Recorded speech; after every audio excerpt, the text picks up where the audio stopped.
Assalamualaikum warahmatullahi wabarakatuh. Alhamdulillahi rabbil alamin.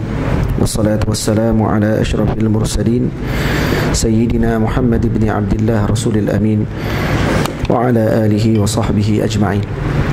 Subhanaka la ilma lana illa ma 'allamtana innaka antal alimul hakim. Rabbi shrah li sadri wa yassir li amri wahlul 'uqdatam min lisani yafqahu qawli. Rabbi yassir wa la tu'assir, Rabbi tamim bi khair, wa ba'd. Saya muliakan Tuan Pengurusi bagi Surau At-Taqwa, Tuan Imam, Tuan Bilal, ahli jawatan kuasa bagi Surau At-Taqwa, ibu-ibu, bapak-bapak, abang-abang, kakak-kakak, adik-adik yang dirahmati Allah Ta'ala sekalian.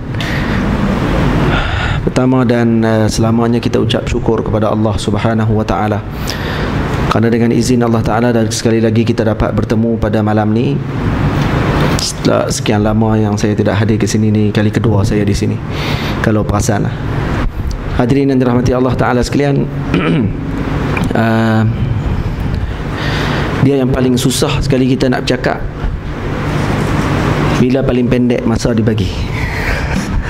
Kalau saya diberi izin untuk bercakap 2 jam, insyaAllah saya boleh bercakap tanpa henti. Tapi kalau bagi 20 minit dan sebagainya, dia agak jadi orang panggil nak kena cari isi sungguh sebelum kita bercakap.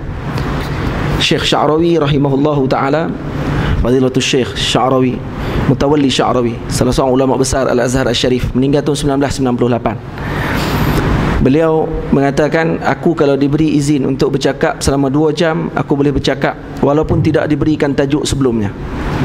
Sebelum datang, masa nak masuk mula bercakap tu orang bagi tajuk, insyaAllah aku boleh bercakap 2 jam.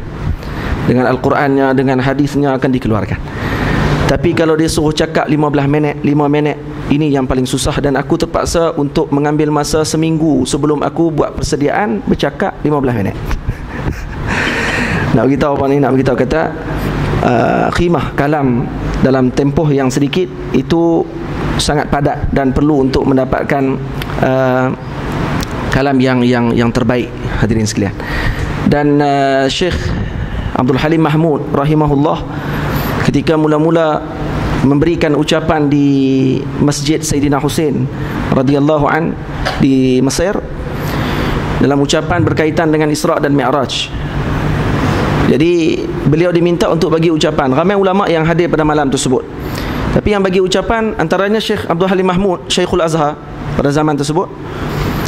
Dan dia hanya bagi ucapan dalam masa 5 minit. 5 minit aja ucapan dia. Tapi 5 minit ucapan tersebut akhirnya mendapat panggilan telefon, dan murid-murid para ulama minta berkali-kali untuk dia tulis semula 5 minit yang dia cakap. 5 minit yang dia cakap tadi, dia pun minta untuk dia tulis balik apa yang Syekh cakap 5 minit tu. Dia kata ini mungkin nak bagi sedap hati aku je, dia kata. Jadi aku pun anggap ni sebagai mujamalah, maka aku biarkan. Tak lama kemudian telefon lagi. Akhirnya dia kata disebabkan mereka terlalu ilhah, minta sangat kepada aku untuk aku tulislah. Dan siap 5 minit tadi 100 muka surat kitab berkaitan dengan Isra' dan Mi'raj. Ini khimah kalam-kalam para alim ulama, hadirin sekalian. Jadi saya bukan macam tu lah. Saya tu fikir nak cakap apa tu, tu dah habis dah 5 minit. Cerita pasal orang dulu, cerita pasal alim ulama, dah hampir 5 minit dah. Ada lebih kurang lagi dalam 15 minit lagi saja. Hadirin yang dirahmati Allah Ta'ala sekalian, kita alhamdulillah diberi izin oleh Allah Ta'ala masuk ke dalam bulan yang penuh dengan barakah, bulan Ramadan Al-Mubarak. Saya ingin petik hadis Nabi SAW, yang disebut oleh Nabi dalam hadis yang diriwayatkan oleh Al-Imam At-Tirmidzi radhiyallahu ta'ala anhu. Hadisnya hasan, disebut oleh Sayyidina Abi Hurairah radhiyallahu anhu qala Rasulullah sallallahu alaihi wasallam, min husnil islamil mar'i tarkuhu ma la ya'ni. Di antara tanda baiknya Islam seseorang tersebut, dia akan meninggalkan perkara yang tidak ada kaitan dengannya. Hadirin semua, hadis ini pendek tapi maknanya sangat mendalam. Kalau kita tengok balik kalam Rasulullah, min husnil islamil mar'i tarkuhu ma la ya'ni, ini yang membezakan di antara kita dengan para awliya illah alaihi wassalatu wassalam radhiyallahu anhum ajma'in. Apa beza kita dengan mereka? Kata Al-Imam Al-Bujairimi radhiyallahu anhu di dalam Hasyiah Bujairimi ala Al-Ikhna', kalau kita mengaji fiqh Syafi'i, Hasyiah yang terkenal dalam Iqna' adalah hasyiah Al-Imam Bujairimi. Al-Imam Bujairimi mengatakan dalam hasyiahnya yang sangat agung tadi, ada 3 perkara yang dilakukan oleh para alim ulama yang menyebabkan Allah memberikan kepada mereka perkara yang mencari adat. 3 perkara yang mereka tinggalkan. Adat manusia biasa melakukan perkara tersebut, mereka tinggalkan 3 perkara adat tadi, maka Allah gantikan dengan amrun khariqul lil adah. Maksud digantikan dengan perkara yang mencari adat berlaku kepada mereka. Apa 3 perkara yang biasa manusia lakukan? Yang pertama, kasratu al-kalam, banyak bercakap. Yani kasratul kalam fi ma la ya'ni, bercakap banyak pada bukan benda tempat yang sepatutnya. Yang kedua, kasratu at-ta'am, banyak makan. Khususnya bulan Ramadan. Ramadan bulan untuk puasa, untuk kita nak latih diri. Tak, bulan Ramadan jadi pesta makanan. Tempat untuk kita memilih makanan yang kita tak pernah makan, kita makan pada bulan Ramadan. Makanan Korea semua kita cari waktu Ramadan. Susun hari 30 hari pakcik. 30 hari 30 negara. Hari ni nak makan negara mana punya, esok nak makan negara mana, lusa nak makan negara mana, sampai habis 29. Tahun ni 29 saja. Jadi semua disebabkan kasratut ta'am, kita tidak dapat apa yang ulama-ulama dapat. Banyak makan. Kerana tu Al-Imam Ali Qawwas radhiyallahu an, wali Allah Ta'ala, guru pada Al-Imam Abdul Wahhab Sya'rani rahimahullahu Ta'ala, beliau mengatakan hadis Nabi SAW yang Nabi sebut, bihasbi bani Adam bihasbi bani Adam luqaymatun yuqimna sulbahu. Cukuplah bagi anak Adam tersebut untuk makan beberapa suapan yang cukup untuk mendirikan tulang sulbinya, untuk melakukan ibadah, untuk bangun berjalan saja. Korang-korang tak merangkak main masjid. Tak, kita kalau makan kurma 3 biji agak-agak merangkak main masjid. Tak merangkak kita kan. Kita jalan elok ya mai. Tak kurma 3 biji lah, kita Yusuf Tayyub sekotak.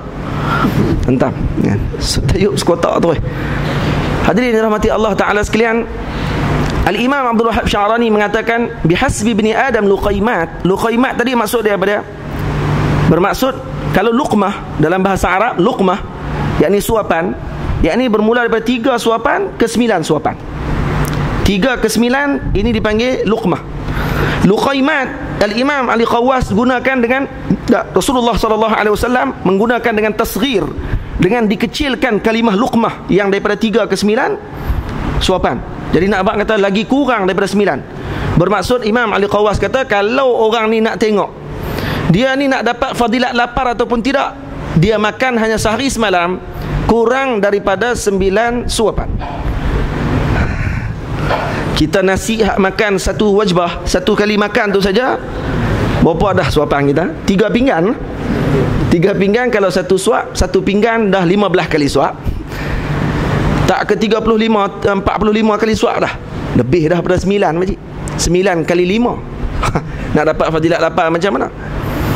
Dalam waktu sahur pula Al-Imam Ali Qawwas kata waktu sahur lagi kena kurang. 3 suapan saja sudah mencukupi untuk bangun menunaikan puasa pada hari tersebut. Hadirin yang dirahmati Allah, jadi beza kita dengan mereka. Kenapa? Kerana mereka kurang makan, kita banyak makan. Kasratu at-ta'am. Tadi apa dia? Yang pertama meninggalkan kasratu kalam, yang kedua kasratu ta'am, yang ketiga kasratun niyam, banyak tidur. Banyak tidur juga adalah perkara yang manusia biasa buat. Khususnya Ramadan, kalau tak ada kerja apa, dia mula cari time untuk dia nak tidur. Ambil peluang tidur ini ibadah katanya. Jadi dia ada alasan lah untuk dia nak bangun ibadah pada waktu malam. Hadirin sekalian, tidur waktu tengah hari, sebelum masuknya waktu zuhur, tidur tu dipanggil apa? Khailulah. Tak? Khailulah. Kenapa tak panggil qalilah?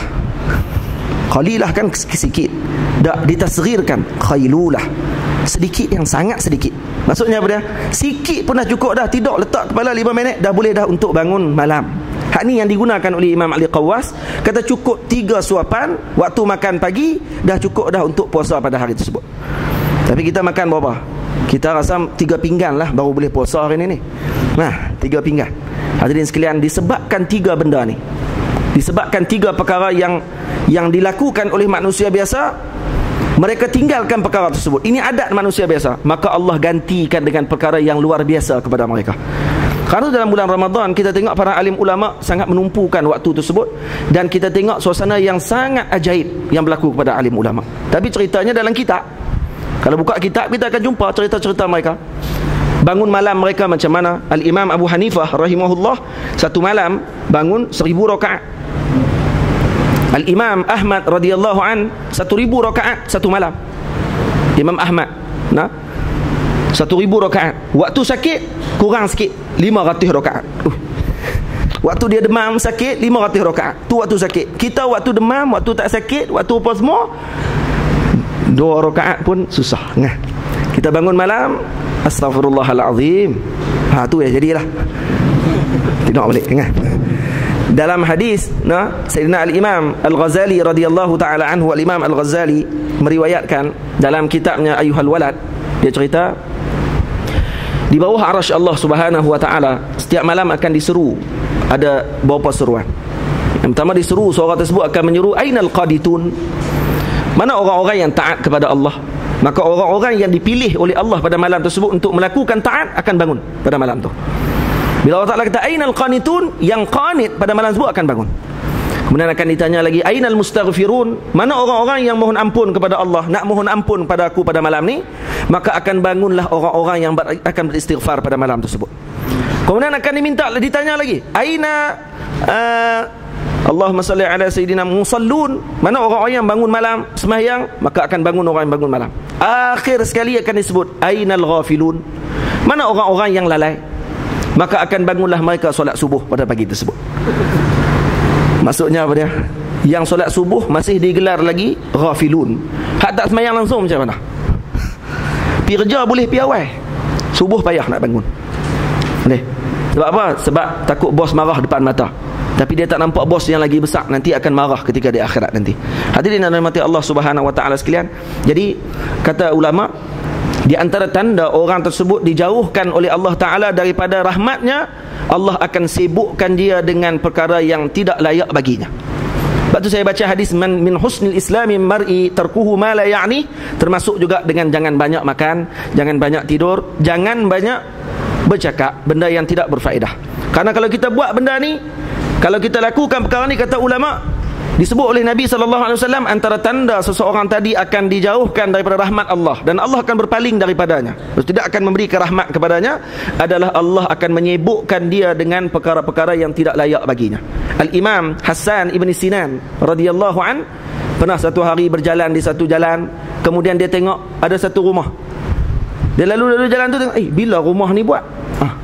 Soalan tu je tanya, bila rumah ni buat?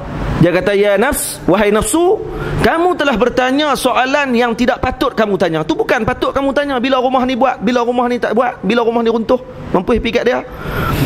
Ini bukan patut soalan kamu tanya. Kamu patut tanya tentang diri kamu. Amalan kamu berapa banyak hari ni yang kamu buat?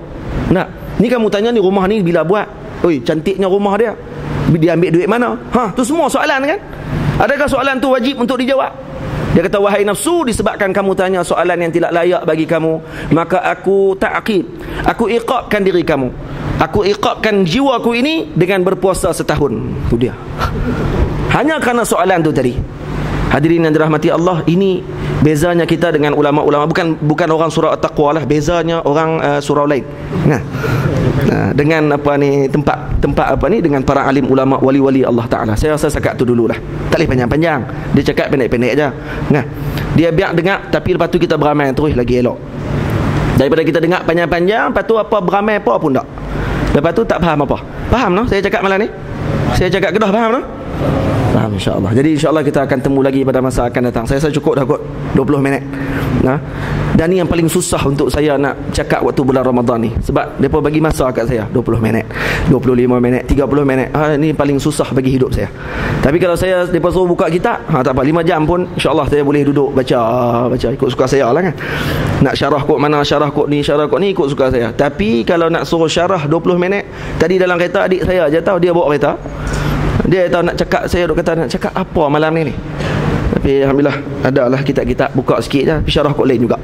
Dia tak tengok dalam kitab juga. Jadi moga-moga Allah Ta'ala kumpulkan kita lagi nanti pada masa akan datang.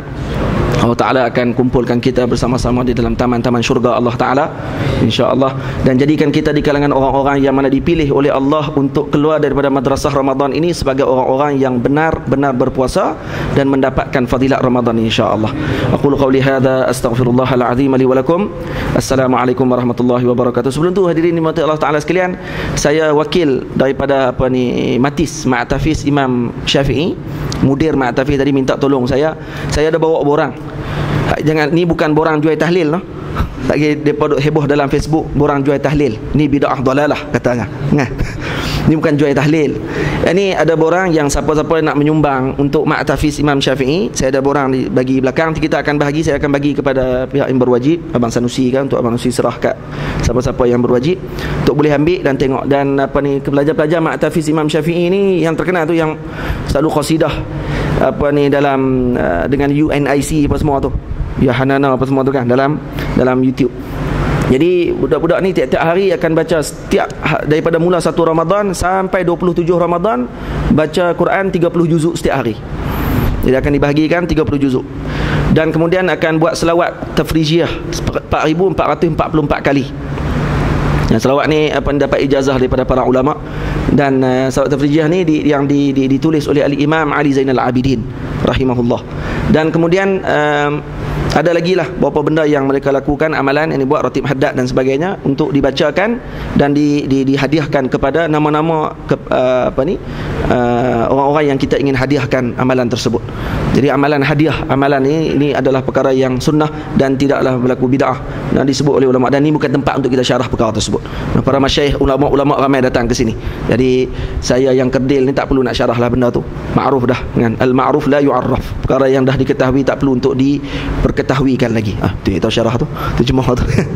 Jadi borang tu ada, nanti saya akan bagi kepada abang Susi. Jadi hadirin boleh tengoklah untuk ambil tengok borang tu. Ni bukan jual tahlil lah, bukan jual tahlil.